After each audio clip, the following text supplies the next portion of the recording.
Hey, today I'm looking forward to sharing with you my kind of content aggregation and read it later setup. Over the years, I've collected a few different tools and methods for collecting all this various information like articles on the web, PDFs, podcasts, videos, whatever it might be, and trying to kind of get the information I want out of that, having this in kind of a centralized place and then moving it into a kind of long-term note-taking area where I have access to my highlights, my annotations, the notes based off of that, and as well as being organized with tags, etc., all of that. So want to share that and kind of show a little bit behind the scenes of how I use these tools, as well as how I think you could put this to use or either in pieces or kind of set this up for yourself, and hopefully give you some ideas that can help you improve your existing setup. Or again, if you're kind of doing this from scratch, may give you a point in the right direction. So enough of this, let's get into it.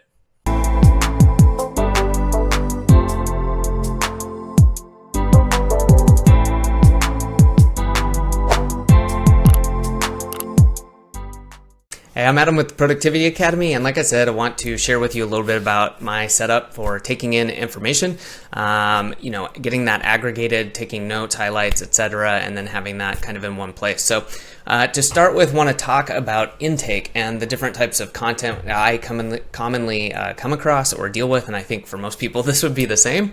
And so looking at this, I'm going to talk mostly digital. Some of the tools, the main tool that this centers around, which is Readwise, they do have the option. Let's say you prefer physical books, you can use their app to take a picture and do highlighting that way. But in this case, I'm going to focus mostly on digital. So right now we're looking at an article, and up here you can see this is the Readwise highlighter. If I click this, it will go into Reader, which is what I recommend checking out. You can see the links down below to this stuff, but it's Readwise Reader. And I'm going to actually show this later. I just wanted to share that I can click this button and basically it is now being added. And if I wanted to, I could go ahead and highlight on this page and do things in there, but I prefer to do it in my inbox. And again, the way I usually use this is for reading later and to avoid some shiny object syndrome, or to get kind of sucked down rabbit holes where maybe I came across this article, I'm really interested, but I'm supposed to be doing something else, working on some other project right now. Then I just save it for later and I know it's in my inbox and I can kind of triage and deal with that later and not get stopped right now. So easy one, web articles, super easy to do. You can do this on desktop, on mobile, via sharing, or like this where you've got the browser extension, and you can go from there. Now, another one is email newsletters. Lots of great content that you can get in this manner, and you can use Reader for the same thing. They give you an email address you can use. You can confirm your subscriptions, and I used to base it more on my personal email, and then if I liked it, I would move it into Reader. I've kind of gone the other way to keep my email inbox clean, using my Reader newsletter, and you can manage, unsubscribe, all of that, but it also flows into Reader. All right, next up would be a PDF. Again, this is something that can be done by Reader and Readwise. Really easy to do. You can send it in via email. You could upload it manually, but just wanted to touch on that. I personally don't use this much, but if you're more maybe on the research academic side, whatever it might be, perhaps you have a lot more PDFs. I do come across them occasionally, and just pretty simple to add in there. And they've also really done well with their reflowing into plain text, which can be really helpful for, again, probably non-scientific PDFs. If it's mostly just plain text, you can reflow it into text and just read it like a kind of a text file. It's really nice. Okay. Podcast. All right, this is something, there's lots of podcast apps out there, but I like the ones that integrate with Readwise and Reader, and Podwise is one of them. So I have done a review on this, so I'll put that link up in there. You can go check it out. I have really enjoyed this, and you can see on here there's a bunch of different content they put in there. They do give you a summary. You can look at a podcast as a mind map, which is pretty cool for those of us who are more visually oriented. And then they do see, some keywords, some highlights. They, go through after processing it and do some of that for you. And you can export this stuff into Reader, which is, again, really handy. But there's several apps you can use. I just recommend having one so that you don't lose that information. The reason, again, I like Podwise is it's getting to the good parts quickly. So I can see, for example, okay, here's the gist of the podcast, like that's the summary. But then, hey, maybe there's one piece of it they're talking about and it's at minute 45 of an hour and a half podcast. I don't want to have to wait that entire time or, spend an hour and a half. I can just go boom to minute 45, get what I need, great. And if I want to save this into Reader, I can do that. Kind of the same idea, Summarily. So this is for YouTube. So with Summarily, what you can do is connect it to your Google account. When you sign in, actually, you give authorization just for it to read your YouTube subscriptions, and it will automatically pull any new videos from any channel you're subscribed to, and then give you an overall summary, which is handy, but also give you a timestamp summary if it's more than a few minutes long. So for example, let's say you have a channel where you're commonly getting 30, 40, an hour long video. That can be really hard to keep up with, and if it's great content, it can be tough to stay on top of that. So what this does is it gives you a digest of like, hey, here's the latest here's the latest videos. Again, here's that summary, and then gives you that timestamp that shows, okay, in this 5 minutes, here's what they're talking about, here's what they're talking about. And you can click on that if you're like, oh great, this video is interesting at minute 37, this is what I wanted to hear. I can click and go directly to that. And this works two ways. You can get an email digest, so you could configure that so that it goes either into Reader or into another tool of your choice, but also you get an RSS feed. And so with an RSS feed, you can subscribe into that in Reader, or basically you just add in the RSS feed and that will be popped in there. So that's really handy. I use that for staying on top of the channels that I really enjoy, the kind of high signal, low noise channels. And I personally have turned off shorts. That's an option in Summarily where a short is so short you generally don't really need a summary, and I don't want that clogging up. A lot of channels put out a lot of shorts, so I have that turned off. All right, so here it is. We're going to now talk a little bit about aggregation. Basically, now I've mentioned this many times, we have all the content connected to Readwise Reader. Okay, if you haven't seen it, you can check it out. The link is in the description, but this is where you can get a ton of your content put in. So let's go ahead and I'll kind of show you behind the scenes in my account. All right, so here we are. We are kind of looking at what I consider to be my home. They actually have home where you can change this around. You can see different things. I generally like looking in my library, and this is where things go when I save them. I have them just go into the inbox, and then I try not to make heavy use of later, like that's meaning like, oh, I want to read it later. I have two things, inbox and archive for the most part. And I do the same when I have information like highlights that I have now exported from here into Roam Research. And I'll get into that in a minute, and then I can explain a little bit more about why I've done that.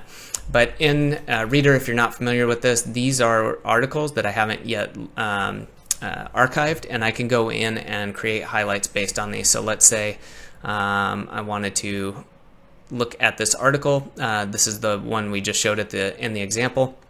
And you have a couple of different ways of doing this. I'm not going to tell you how to literally use Reader, but you can highlight. You could also highlight entire sections using H. You can highlight images. Again, if we wanted to include that, we can do that. We can then add tags to the individual highlights, as well as adding tags at the document level. Again, there's some really in-depth reviews and instructional videos on using Reader. By all means, check them out. I just want to show you the basics of this and what I think would be the most important about this. Okay, so for example, I would normally archive this after reading it. I'll probably get rid of that after the video. But something you can do over here, as well as I've mentioned subscribing via RSS, or I've mentioned sending things to your email via email into Reader, kind of using these different things. Generally, you would want to do that using the feed. And if we go into preferences, you can go into add to library and add to feed and see the different options there. And I'm not going to click on that right now because that would show my personal email address that you could start sending stuff into my feed. So that might be interesting. That might be a fun test of see what pops up, but I don't think I'm going to enable that. Anyways, that's where you can get that information, and you could also then subscribe by dropping in an RSS feed, doing some other things like that. Something else you probably want to do is you can manage views, or manage like over here you can see these different things where I have like my favorites. I have things that have been heavily highlighted. There's some really great ways to go about this, and I find that this will help you filtering and creating things that you really enjoy.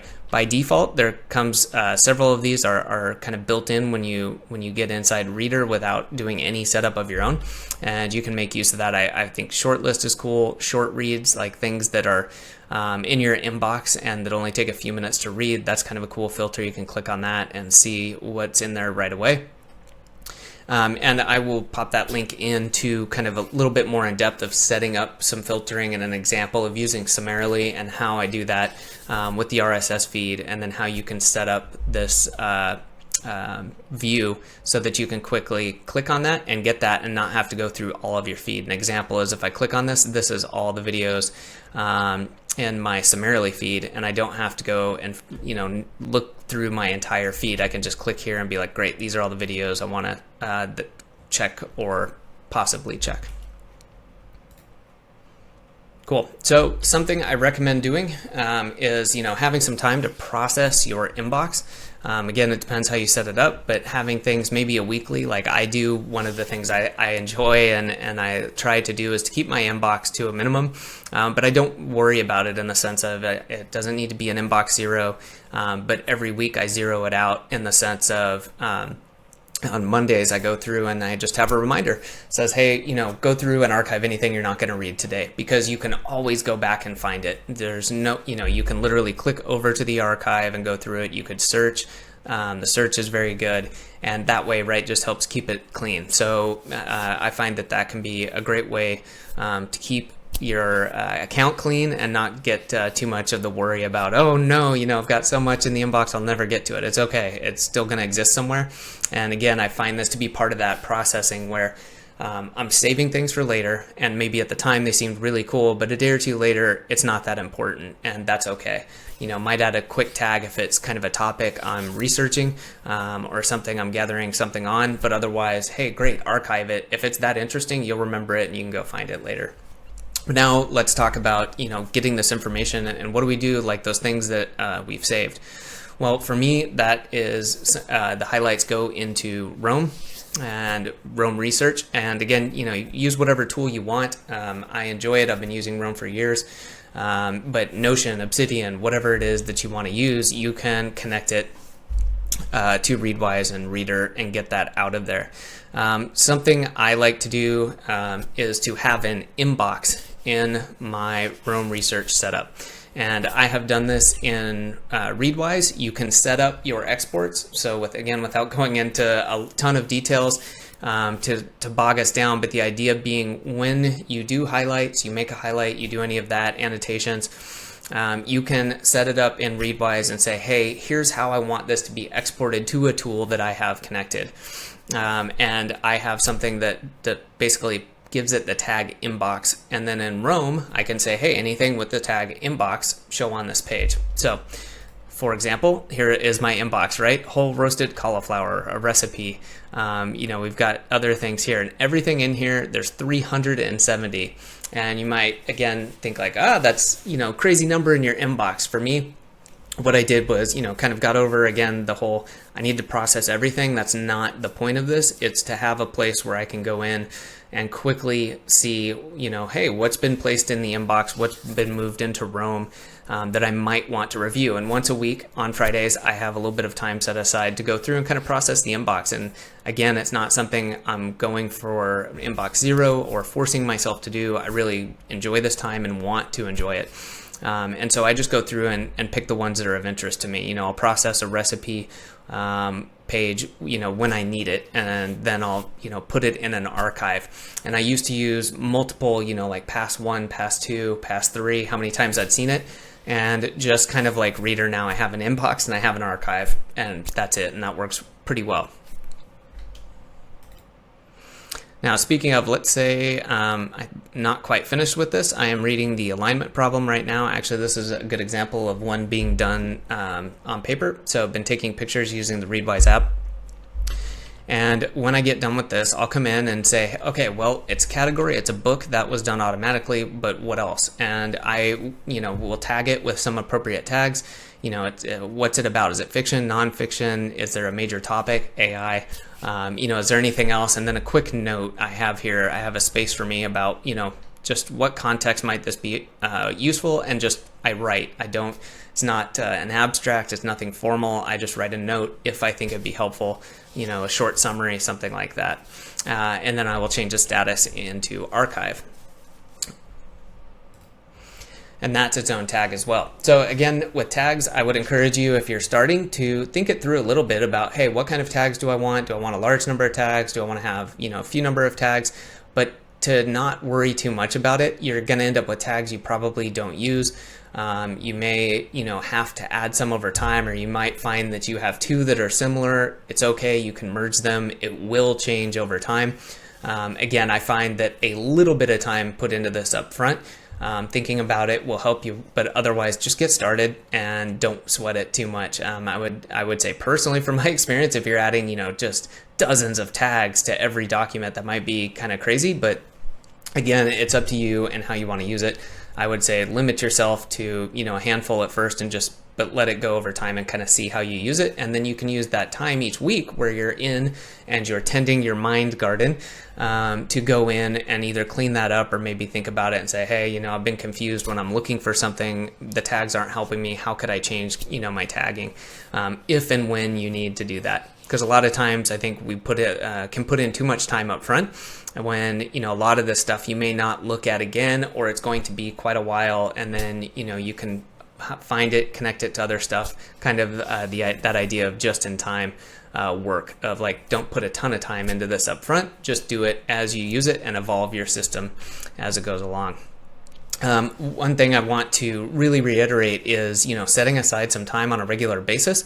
And that idea of a mind garden, I think it works really well with like a garden. You could walk away for a few weeks, right? It would be fine.